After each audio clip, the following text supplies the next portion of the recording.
Hello, everyone. Hello to everyone, and thank you for your efforts. Okay, there weren't many questions unless you have more, Andrew, that you want to pop in the room, but there is one here. I'll start with this. I'd like to know if you have any more in the input on solutions that the peripheral countries did after their debt collapse, like Iceland and Ireland. They are discussing in Greece and Spain to revert back to their old currencies. If they decide to do that, how would that affect them and the global economy as a whole? Will this really solve the problems created by the monetary system? No, it will not. Do you want to expand on that at all? Yes, you either have to come to a tour here or you have to read our books. You're the best that money can't buy. After you've read that book twice, and if you still have questions based on the book, I can answer them. But if you project your own values and you want answers within the system, I can't give you any. I can only give you answers if you utilize the new methods of evaluation. And that is to bring nations together that have a common vision. In other words, you cannot operate anymore as separate nations. It'll produce the same problems over and over again. You have to learn a new method. What is the new method? Understanding the world you live in and the value system of the world you live in. You have to understand communication, what it is, what it means. You have to go through that course first. And once you understand the direction of the Venus Project, then you have to bring people together and meet and discuss chapter by chapter of the book, so you have common understanding of what the book is about. You have to have meetings like resource-based economy. You have to discuss it, what it means and why it's necessary.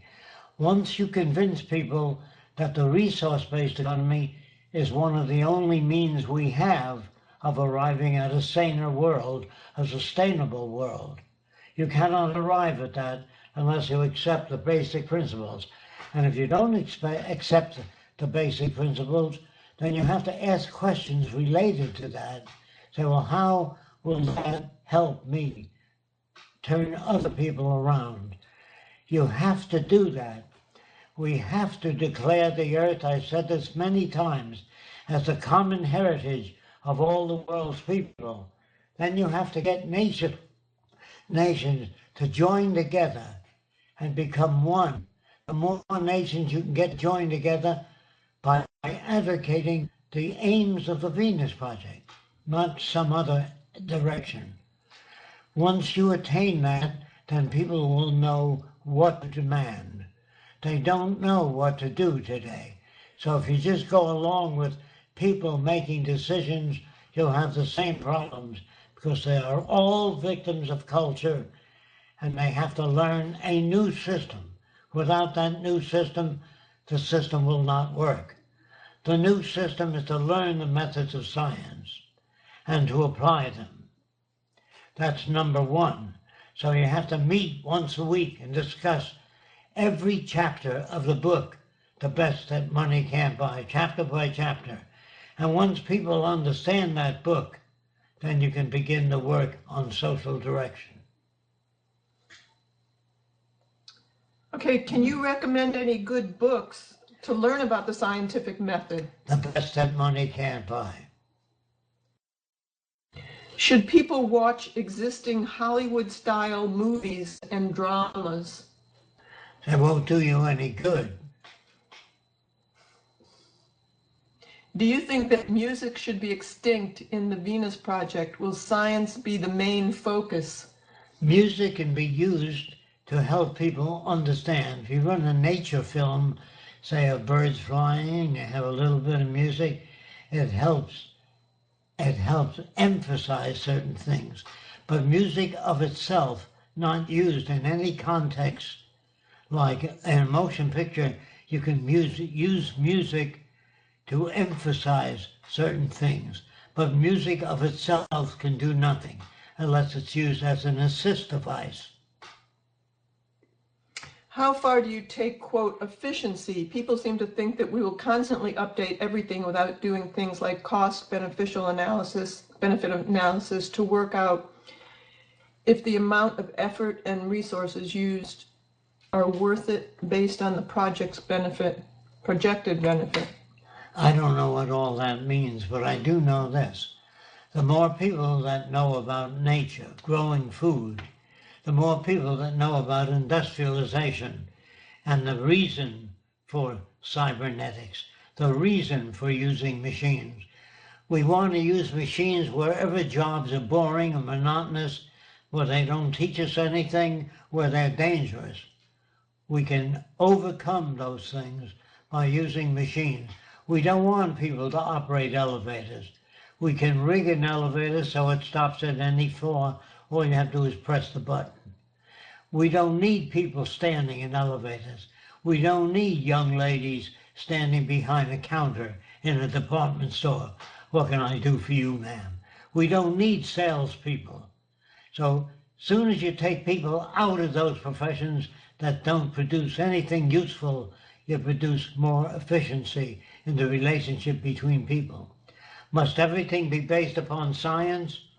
Look, everything you have, your washing machine, your electric light, your automobile, your airplanes, your houses, are all based upon science. There is nothing else.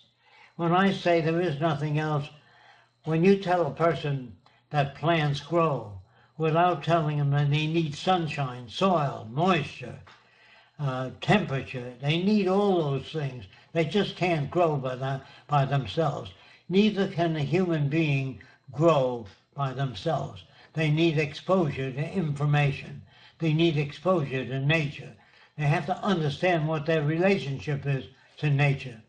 They have to eventually learn how to live in accordance with natural law. That means you can't go on an expedition unless you take enough water, food, medical care, whatever you need to survive on that expedition. That's all scientific.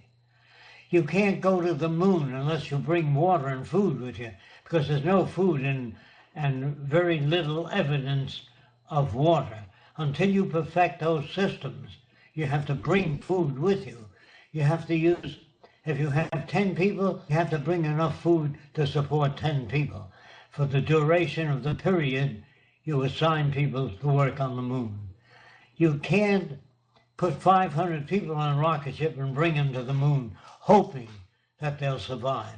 You do a survey first to see what the moon has or what it needs to support human life. If you don't do that, it won't work. The same with cities.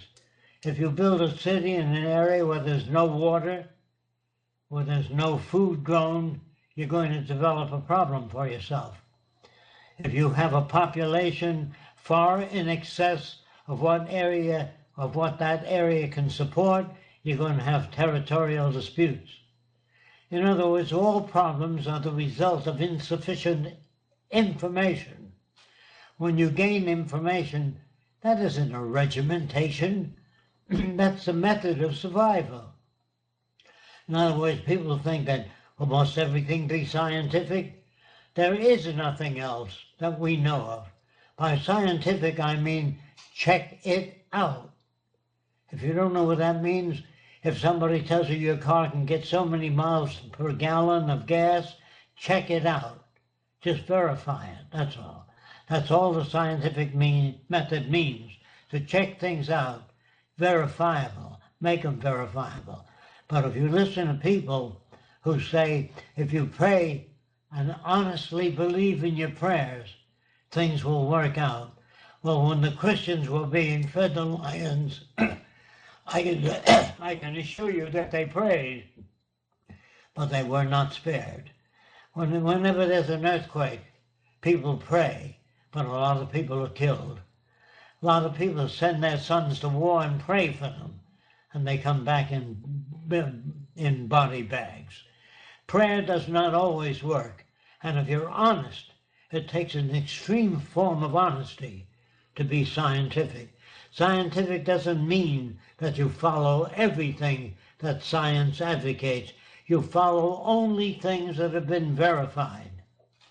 That is the scientific method, not following anything anybody says. You talk about an emergent culture. What determines when things are changed? Are they constantly changed? Things cannot be constantly changed because once you build a city, you can't change it right away. It will use up too much resources. What you have to do is set aside an allotted time for change.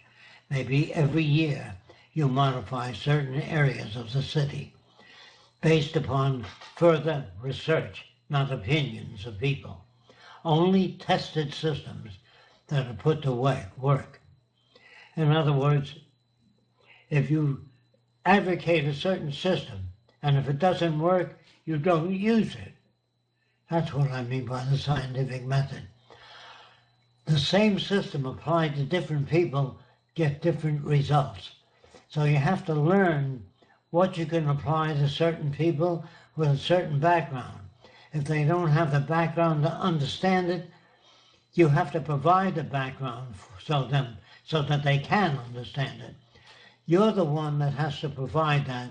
If you're doing the instruction as to making a survivable community, you have to find out what it takes. If you have 1,000 people in the community, you have to have a water filtering system to make sure that the water is clean. You have to make sure that the soil is rich enough to grow food that's nutrient loaded. In other words, if you don't do those things, you won't be able to work it. So when I use the term scientific method, I just mean to check things out. That's all I mean by scientific method. Your question, is there any other system other than the scientific method? Not that I know of. What do you feel about cryonetics today? In your book, you talk about, bringing people back. Would you consider cryonetics for yourself? The word isn't cryonetics. Right. What is that? It's revival of people that have passed on. Cryogenetics. Yeah. No, it is not survivable. Sorry. And that we don't want to bring people back in the future. It's like sending your relatives on a trip to people that are very different than they are. The future will generate its own set of values. They're not interested in taking on people of the past who do not have a value system that's appropriate for survival. Why should they revive people again? Why should you take on relatives that have value systems that are old, obsolete, and do not work? So I do not believe that people will be revived in the future, even though they are frozen and kept that way, so that at some future date, when we cure cancer, we'll be able to cure them and accept them in the new world. It wouldn't work. I'm sorry to say that, but most people would like to live in a world that's sane. But if they're not conditioned to live in a world that's sane, they'll find it very painful. If you don't understand that, if you took your grandmother to Miami Beach and she saw the girls walking around in bikinis with their butts hanging out, she's not going to feel comfortable because she was brought up in a different world with a different set of values. If you go to the Arab culture, they may have 10 wives or 20 wives, depending on what you can afford. They will not feel comfortable in a world that's very different than the way they were brought up. Don't you understand that? Yeah, that was cryogenics, sorry. What direct action can be taken today? I would say check the website, get involved. How can you get involved? Does it make sense to start building the first city somewhere? Yes, certainly it does. Get it up and running and let the example lead the way. Yes, definitely. If you have the funding to do that, we would be glad to. Go ahead. What did you want to say about that? You have to learn about the Venus Project and its proposals and its methods of evaluation. If you just build a city, It won't do anything. Even if you build the perfect city that we plan in the Venus Project, it won't work unless the value system changes of the people in that city. Yes, of course. Who would know and determine who would need to be re-educated to integrate society in a saner way? Wouldn't we need too many people to do re-educate them? Is there enough people for that? You have to have meetings at your home or wherever you have them once a week and discuss the project so that everybody understands the tools of the Venus Project, which you get from the book, The Best That Money Can't Buy. If you read that book, you use that method. That is the method for turning people around. This person is asking, are allowed to translate the book and print it? The Best That Money Can't Buy, no, if you're interested in translating it and print it, you'd have to get in touch with us. You can get in touch with me, Meadows, at thevenusproject.com. We have had several prints of that in different languages. So yes, we are doing that, but you will have to get in touch with us for that. This person is saying you didn't answer the question. You'll try and rephrase it. If the benefit of updating a transport system is going to be an extra 1% efficiency, but it will take a huge amount of resources, thousands of hours of work and thousands of people, would it be done? You're projecting your own values into the Venus Project. That has nothing to do with the transportation system of the Venus Project. It's based upon how many people have to travel, how far, and whether we can do that. And the energy required to do that will be based upon what is available at the time. Yes, he's asking how often do you update it? You know, if it's only a very small benefit, it takes a lot of time. Yeah, it's kind of strange. We just don't do things like your projections. Your projections have nothing to do with the Venus Project. He says, how far do we take efficiency in a resource-based economy? Well, that's not efficient just for updating. The evaluation is not efficient in itself. That's your own projections. It has nothing to do with the Venus Project. Who watches the scientists? What prevents them, like the rich people today, from... Because they are not in a position of differential advantage. Once you do away with the money system and everyone has access to the necessities of life, there is no advantage in taking advantage of other people. It would not serve any useful purpose. Therefore, the pattern of behavior that you consider socially unacceptable will not occur. That pattern of behavior only occurs in scarcity. You know, the whole directive of the Venus Project is to update society and produce abundance as quickly as possible, so you bypass that type of behavior. There's a reason for that behavior. When people have access to the necessities of life, they do not steal. You don't seem to understand that. You're always asking questions within the system you live in, and that is not the answers. The system you live in is already distorted and aberrated. We're talking about a totally different system. You can't put 500 people in an airplane and get off the ground if it's designed to carry 100 passengers. The wing area won't support that, so you can't do it.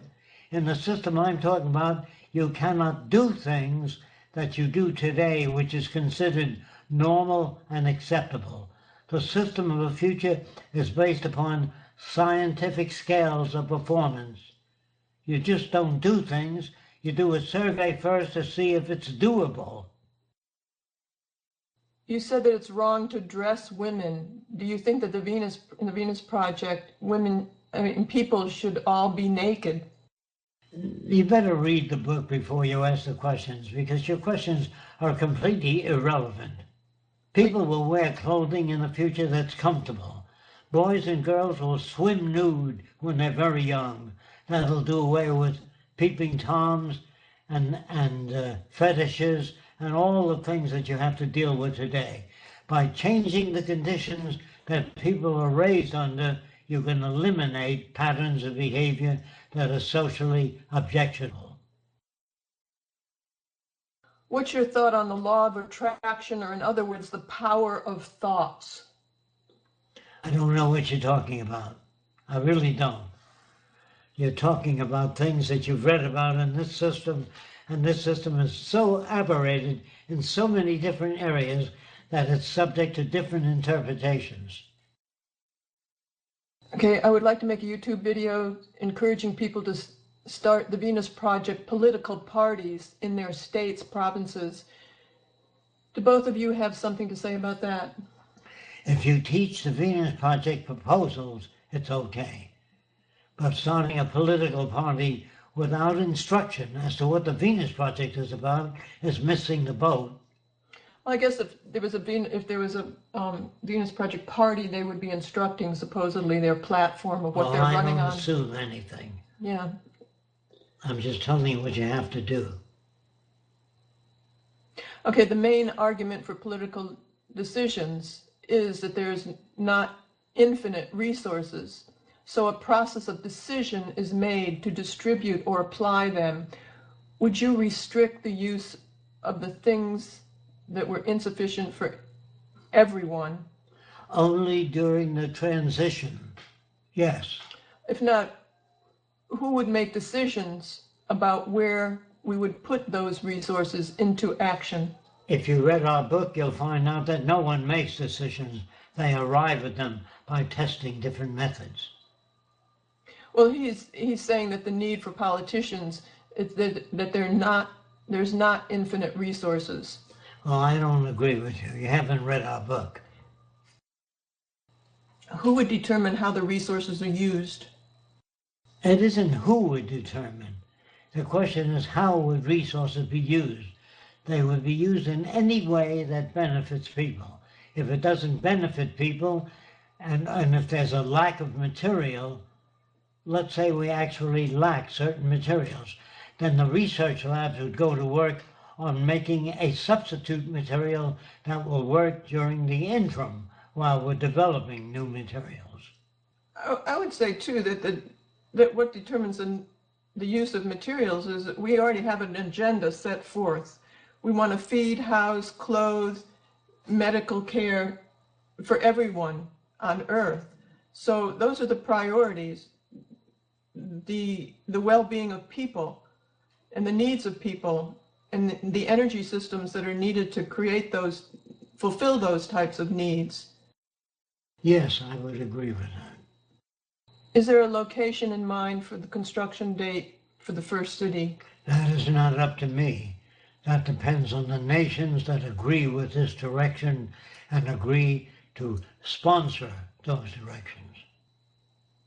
We are always working on that, though. We're always working on talking to groups or talking to people in regards to the building of the first city or the film and many things. And the requirements. Compared to life in a monetary system, will people be able to express less, equal, or more individualism in the Venus Project? I don't know what you're talking about. There is no such thing as individualism. When engineers work on a bridge, they use calculations and known materials to put up the bridge. I don't know what you mean by individualism. Really, what people call individualism is a culmination of what they've been exposed to, the books they've read, their teachers, their role models, their subculture. You're not born with any value system or any particular abilities or any understanding. So it's really picked up in the environment. In a resource-based economy, you will have so much more exposure and so much more opportunity to take part and learn new things that if you call that individualism, your range of behavior and your range of knowledge, then there'll be much more of that. How are we going to handle all the cultural monuments like Stonehenge, Eiffel Tower, and also religious places like Mecca and such? That would be up to the people and the transition period allotted for social change. In other words, there are many traditions that are detrimental to human beings. Those traditions will be bypassed. The traditions that serve the use and development of understanding will be perpetuated. What does Jacques know or think about optional technology for creating heat and energy, is it possible that it would be a better choice over wind or solar plants? Yes, things will constantly improve and be changed and modified, but they will not be installed every time a new idea comes out. We'd have to set an allotted time for the use of an idea and then install it. It might take a year, it might take 6 months, but you can't install new things every time somebody thinks of something new. It would be impractical for any society to do that. What diet will be in the cities in the future? Will it include meat? If so, First, a great deal of research would have to be done on whether the cooking of food destroys certain elements in the food. A lot of work would have to be done before research is decided upon and the methods of food preservation is utilized.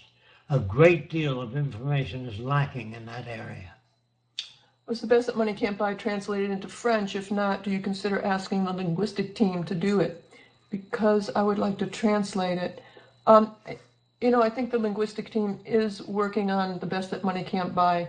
So I would have to be updated with Ray in regards to that. I'm not sure if it's on hold now, but we'd be glad to have it translated. That would be great into French. In your circular city, wouldn't having hills instead of flat topography increase the surface area, i.e. land available for use? Well, the design of our cities call for a relatively flat area. We will use hilly areas for different purposes. Jacques' images of the cities are easily found. What about real blueprints? We do have blueprints, but we don't have blueprints out for the public. What about sharing all the details? Are you aware of the details needed to? Okay. No, we don't have the blueprints and all the details of Jacques' designs out there because the culture is just very abusive and people have taken his work and have patented it. And if that's the case, in many instances, we'd have to pay to use certain things. So when we are ready to build and people are working with us, then we will share the blueprints with them in regards to that.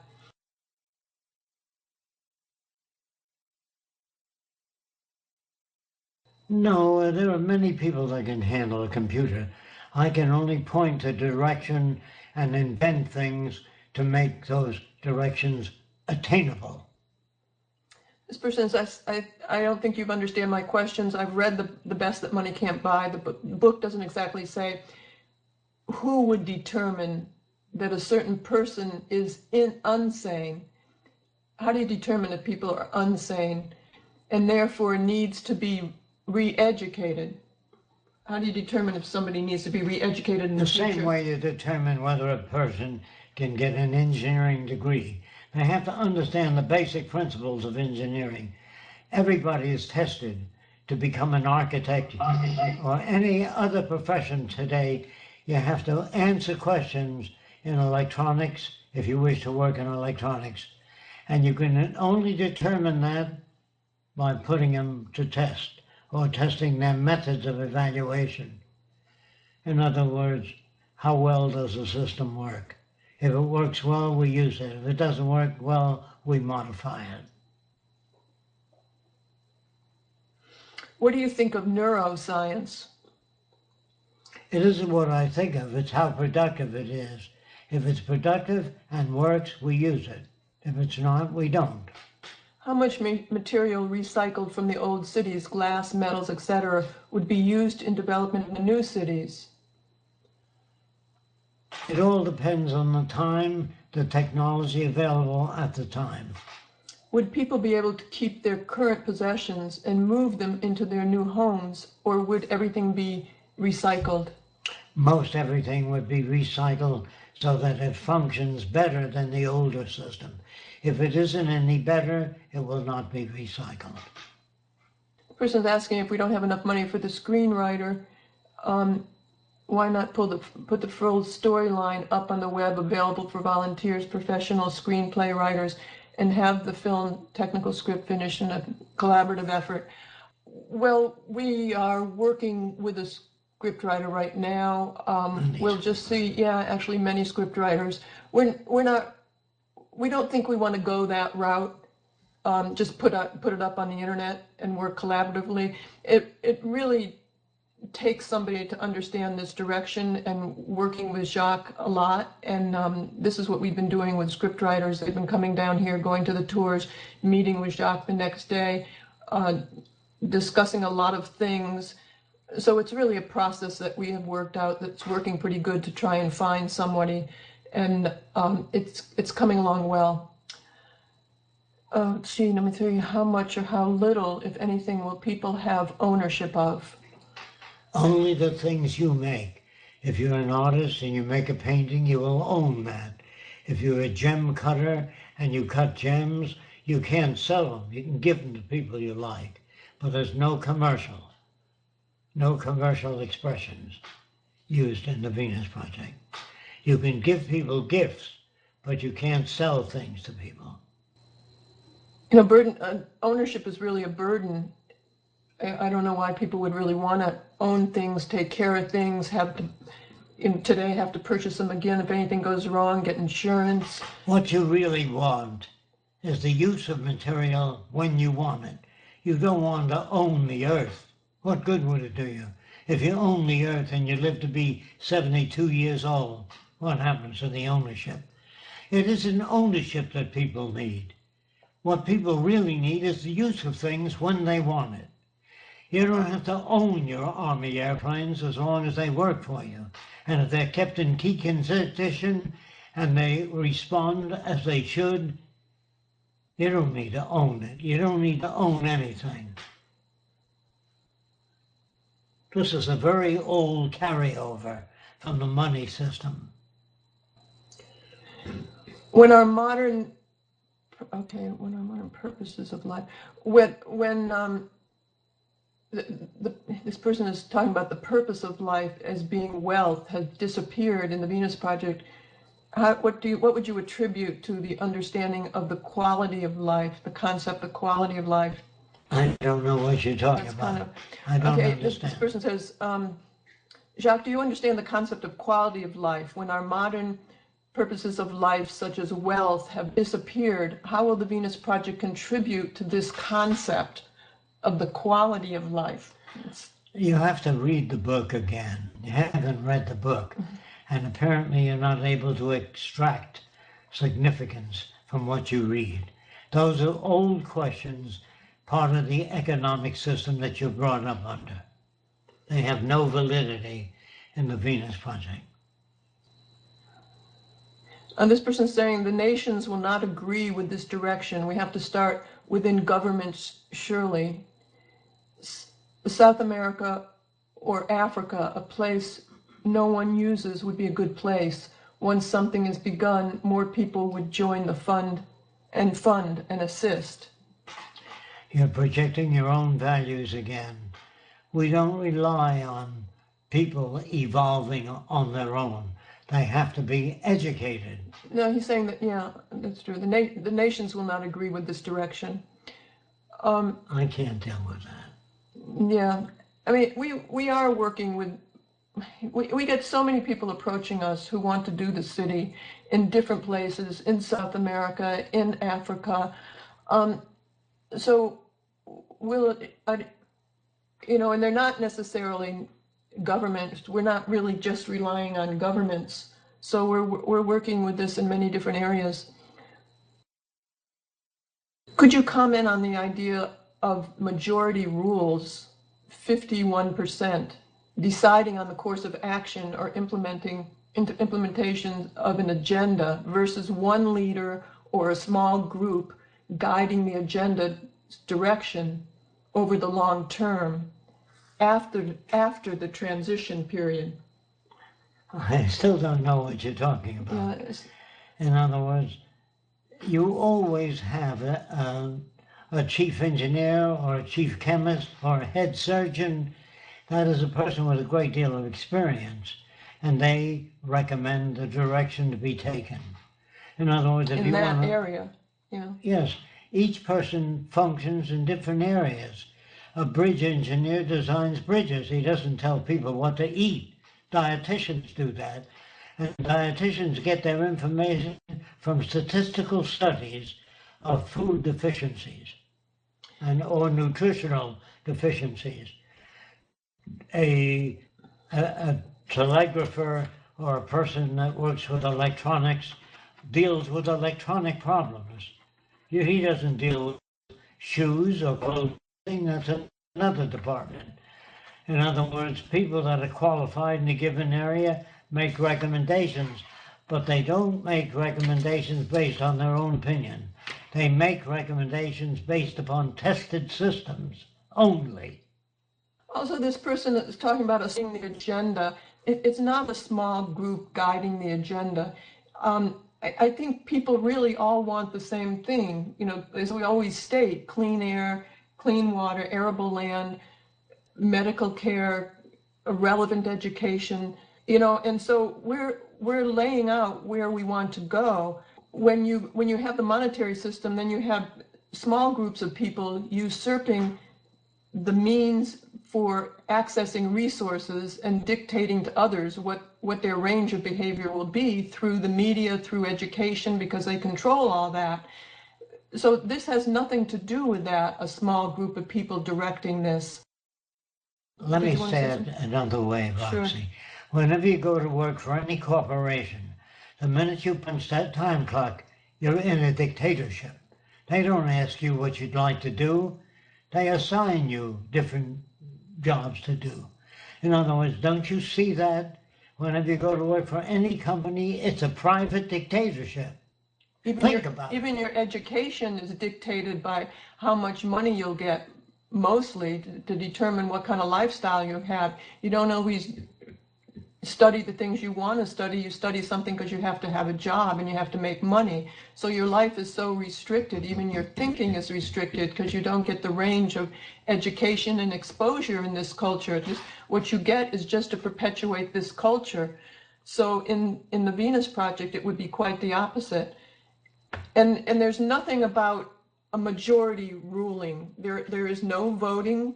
You don't vote on how you build a bridge. You put certain materials to test. You don't vote on it.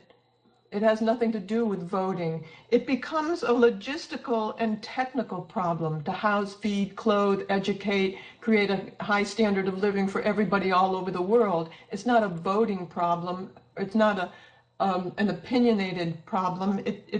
Our problems are technical and logistic in following through that agenda of the Venus Project. Do you want to say something, Andrew? Yeah, I was just going to say, I mean, no matter where you are on the planet at the moment, the social and political systems that we have in place either consist of a dictator that decides everything that goes on socially and politically in that country, or it's a government where a group of people are put into position that then make those decisions based on, their relationships with big business, etc., etc. So at the moment, you've got this problem with people themselves have no choice in what goes on in their social and political system, except for who they choose to take those decisions for them. In a resource-based economy, it would be completely different to this. You would have people working in specific areas of social and political or ecological design, etc., whereby those people with the most experience in those areas have already got the agenda laid out for them, which is the values laid out in the Venus Project. So, we've already, as Jack and Roxanne have said, our values, our agenda is to make sure that people are fed, people are housed, people are clothed, that people have a relevant education, that they live in a ecosystem that's beneficial, that we're not destroying our life support system, etc. That is our agenda. So if you had personal agendas going on with people, aberrant people in the system, etc., that would be, so out of place. It would be spotted immediately, and that would be dealt with through education. That person would be educated to stop thinking like that, to not work in such aberrant ways, and to try and think holistically about how they fit in with their environment and how they benefit their environment and how it benefits them, etc. So it's just a completely different way of looking at things. And that's probably the reason why some of these questions are coming out, is because it's so alien to the current way of delegating our decisions to other people and not having any ourselves. That's true, Andrew, thanks. How about violence that is not money related, like jealousy? For example, a jealous guy can kill another guy. How will you handle that, since you say there's no prisons? You don't handle that. You deal with that when children are growing up very young in school. You teach them how to honestly disagree without getting angry, without wanting to hurt another person. In other words, all that has to do with the raising of children and the value systems you install when they're very young. I always said that during the transition from the monetary system to a resource-based economy, you will have neural lag, or the problems inherited by the old culture. The transition will be painful. I always said that. But when you raise children, you raise them how to relate, how to use language appropriately, how to not get angry, how to not want to hurt anybody, how to not want to kill anybody. We raise children so they don't have those feelings. This person says, I'd like to hear more about how you changed alcoholics. How did you heal them? It's always the same system. You raise people so they don't need to dull their senses to understand the world they live in. When you dull your senses, you don't understand as much. When you use drugs, you don't understand. You're really behaving because it affects your behavior. It makes you feel lightheaded and easygoing, but that isn't really sane. The sane thing is to do away with the feelings that generate antagonism, aberrant behavior, or unsuccessful patterns of behavior that do not accomplish a given task. We can train children which are not done at all. We can educate children so they wouldn't want to hurt anybody. In other words, that is the problem. Our school systems don't know how to improve communication. They don't know how to alter behavior. They think that that is human nature. There's no such thing as human nature. You cannot pass on jealousy. You cannot pass on greed. Those are learned in scarcity environments. They're learned in the home, where mother pits one child against the other. Why can't you be like your sister? Why can't you be like your brother? Why can't you do your homework like your brother does? That is pitting one person against the other. They don't know how to raise children. They don't know how to raise them to be creative and inventive. All of that can be learned. That Leonardo da Vinci was not a born genius.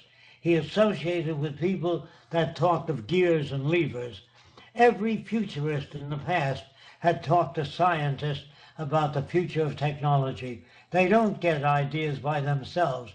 They get ideas by universal exposure to a broad set of systems. Creativity is based upon experience. A great deal of experience improves your ability to improve upon ideas. But if you're not exposed to many ideas, there are people up the Amazon River that build rafts the same way they did 1,000 years ago, because they're not exposed to different ideas. When you dealt with the alcoholic, I've heard you say, I mean, that was before I came along, but although many of them were still coming to the tours, but I've heard you say you take away their blame first. Is that right? Well, I don't want to go into that detail. What you have to do with people that have aberrant behavior is give them the advantage of information, of how to use information to improve your life. You have to show them the advantages of that. You have to show them the disadvantages of violence. And also starting with how they get their values, how the environment superimposes their values upon them. Yes. You have to show them how they got to be the way they are, how their insufficiency interferes with their lifestyle. You have to show them what the culture does to people. The culture is a very damaging system if they teach individuality, self-advantageous systems. If they teach that, non-cooperative, but not sharing your values with other people, they hold back the development of society. Patents, inventions hold back the development of society. In the future, all ideas will belong to all the world's people, but there'll be no one that's left out. There'll be no Salvation Army or Goodwill Industries. There'll be no poor or hungry people. There'll be no slums. We get rid of all those conditions that produce aberrant behavior. This person is saying, cannot the Hollywood elite or other super rich be persuaded to buy land somewhere? Or perhaps you'd like to sign up with our with our media team or our PR team and reach out to some of these people and try and contact them and see what you can do. Would people be able to keep their current possessions and move them into the new homes, or would everything be recycled? Yes, everything would be recycled, and most of those patterns of behavior would disappear. It seems that lots of people have trouble to understand what basic need is and how that is important. Can you please give examples of the methods to better understand that? Basic needs: clean water, clean air, an arable land, rich soil. Exhausted soil can produce carrots that are deficient in keratin. In other words, you need certain things to grow food. You need people who understand soil chemistry. You need people who understand agriculture. Those would be the people in charge of producing food, not the average person. The average person does not participate in anything, although they believe that they live in a participatory democracy. You never had that because all news is managed. NBC, CBS, all that news is what they want you to hear. You don't get a true global viewpoint. If you did, you wouldn't have wars. You wouldn't have armies and navies. You wouldn't have prisons or police if we understood what shaped behavior. They think that some people are good, some are bad, some are honest, some are corrupt. All that is a myth. Their behavior is generated by the culture they live in. Do we recycle dead bodies in the Venus Project? I really can't answer that, but if we learn how to keep certain cells alive and preserve certain organs, we might do that. If people are educated to contribute in that way. If they're not educated to that, they can't do it. Okay, and so the question is, I know the Venus Project doesn't advocate money, but we live in a monetary system. Doesn't it make sense to do something to make money so we can fund our project? Did you want to say something with that? Yeah, basically we don't subscribe to the idea of not using money in the monetary system. We all live in it. Everything you do in this system at the moment costs you money, whether it be feeding yourself, housing yourself, whether it be using the internet or having a telephone line or electricity, whatever it is. And even if you're self-sustainable in this system, which again costs you money to do, you need to buy solar panels, you need to buy hydroponic systems, etc., or gardening, equipment, etc.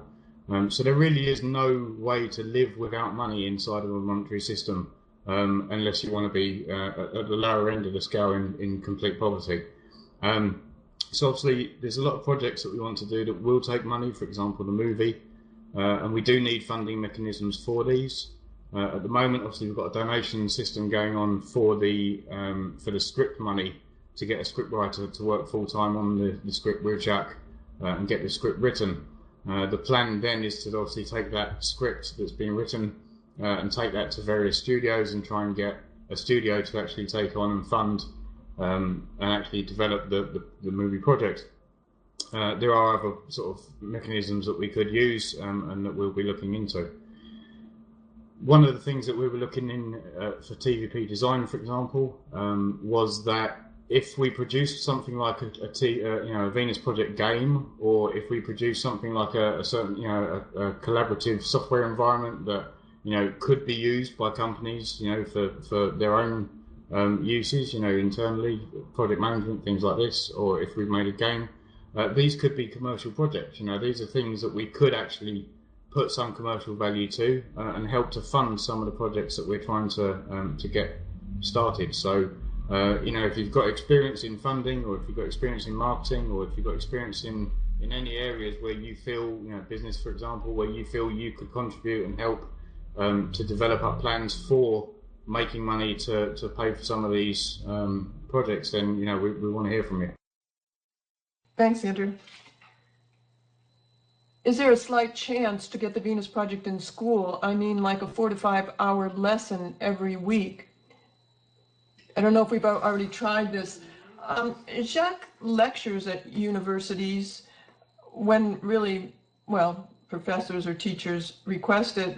Many of the professors are talking about the Venus Project in schools, we understand, but we haven't tried to push for a curriculum in schools. It's a tight thing, I don't know if somebody would be interested in trying to pursue this, or trying to lecture at universities, or presenting the Venus Project there, or high schools. This would be great. We have had high school students come here in groups.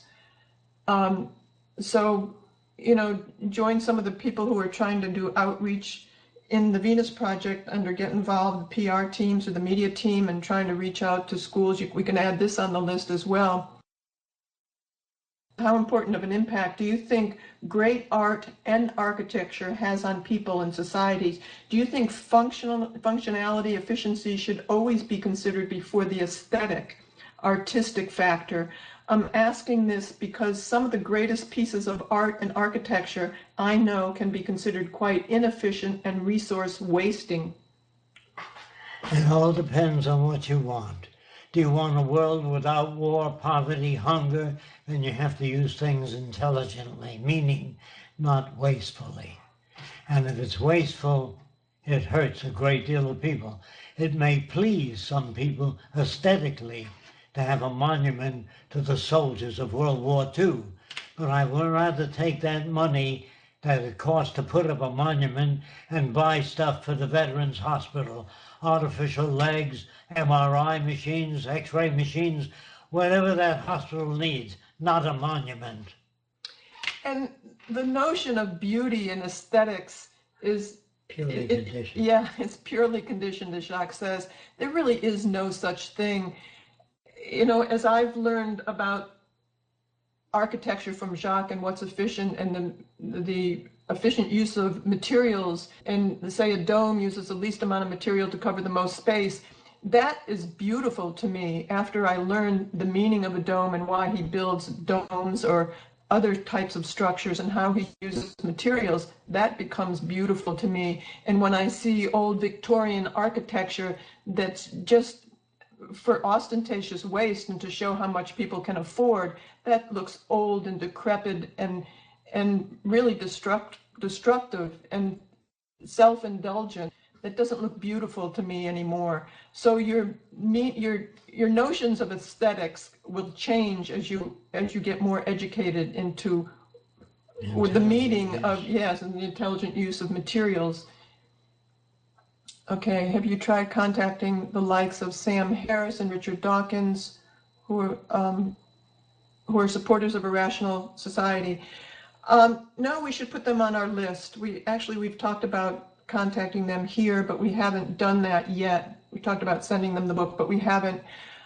So we do have an ongoing list. If people want to help get in touch with other people, we have a list, and our I think it was the media team or public relations team are doing that. So maybe you can join us and work towards that.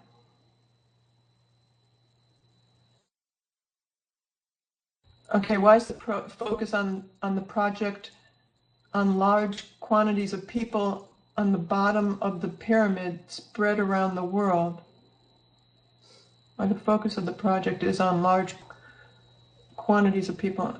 Okay. without the resources and possibilities, rather than locally, on those who in the current system have larger arms and reach presentable results. I don't know what the person's asking here. don't Question either. is a bit disjointed, so I Do you want me don't. to read that one, Rox? Yeah, I don't know really what they're asking. Okay, what they're saying is the focus of the project is on large quantities of people on the bottom of the pyramid spread around the world, for example, the lower classes, who don't have the resources and possibilities to actually enable, the building of Venus Project cities, etc., etc., rather than locally on those in the current system who do have larger arms and reach present to be able to do such things. So in other words, people with money and influence, etc. I didn't know what they were talking about with the. Okay. No, we're not restricting to any of those, either those who can do things with money or other people who can't do things. We're really just trying to spread the word about this direction and the benefits of it, and introduce people to the Venus Project and what it means, the values, the direction, the designs. And we are trying to get to people who can do things. We're not just trying to spread the word for people who don't have the resources. So we are working in all different directions. Just additionally on that one, we're not, we're not against any particular group or subset of society. Our whole aim is to develop an awareness throughout all levels of society about the Venus Project and about the proposals that we advocate. We're not against bankers. We're not against politicians. We're certainly not against, the little folk. People sort of working, in big corporations and things like. It's a completely holistic, egalitarian project that we're trying to get to everybody and get everybody interested in this. So, if we do approach people that do have money and influence, hopefully at some point they'll come across and help out. And that goes to the same regardless of where you are in the so-called pyramid of society. Thanks, Andrew. Monetary value is not the only value materials things can have. You have emotional attachment to an art piece. How would you keep people from taking each other's unique things if there's no law? Do you want to deal with that? I try to deal with that every week. People are brought up not to want to hurt other people. They're brought up differently with a different set of values. You keep bringing back all the old monetary system values and want to know what to do about it. The Venus Project tries to tell people that they do not participate in a democratic system, although they feel they live in a participatory democracy. I've said this over and over again because people ask the same questions. I don't like to repeat myself. I'm going to tell you once again, most of you did not vote for the Vietnam War. Most of you did not vote for the space program. Most of you did not vote for the Pentagon building. You don't participate. That's an illusion. Ask yourself the same question. Did you vote for the highway distribution system in America? Do you vote for the bridges, the design of bridges? You don't vote for that. Do you vote for the output of electrical energy, the building of platforms at sea for drilling oil? You don't vote for any of those things. What makes you think you participate? You're operating under some delusion that this system puts out there to make you feel like you're a participant in the democratic system. What's it going to take to change someone's values so we can transition to a resource-based economy? It's very hard to talk to some people because they get very upset or mad at certain ideas. I would say that the system has to break down so that people lose faith in the people they elected, both Democrat and Republicans. when they lose faith in people that they have elected, and they lose their homes, and they lose their jobs, and they can't get additional jobs, that's when you get social change. People do not react until they are threatened by an established culture. I wouldn't give up trying to talk with people, maybe change the way you approach them to certain people, maybe talk to them first and get some idea as to where their values are so you can reach them from where they are. You know, a lot of times people read many books and then they try and approach people like the other people have read those books too, but they haven't even read the first books. So you have to kind of think about where you were before you started being exposed to these ideas and try and approach people in their terms. Okay, we know that nothing will be forbidden in the future because it will go underground. The same goes for alcoholics and smokers. They're taught not to use and shown the disadvantages of that. Well, let me just read this. But what if they don't want to quit smoking and drinking? Will any measure be taken? And will the production of cigarettes and alcohols continue? If there's no profit in it, it will not continue. You can only make money by paying off politicians, by paying off certain people to carry out your wishes. But if there's no money in the system, you can't introduce those things. You can't sell drugs if the system doesn't utilize money. You can't have a prostitution establishment if the system doesn't use money. You can't have gambling if the system itself has outgrown the use of money. So I would say that the monetary system of itself is basically corrupt. What about those people who want to smoke and drink? Would that continue during the transition? Where do you get the cigarettes from? What do you give them for cigarettes? What do you give them for cancer sticks? Cigarettes and frankfurters and artificial preservatives in food are responsible for many human ills. They will not be available in the future. You couldn't even buy junk food because no one will produce it. And if they did produce it, they couldn't sell it because there's no money. They have no incentive to want to give up smoking if they're not educated.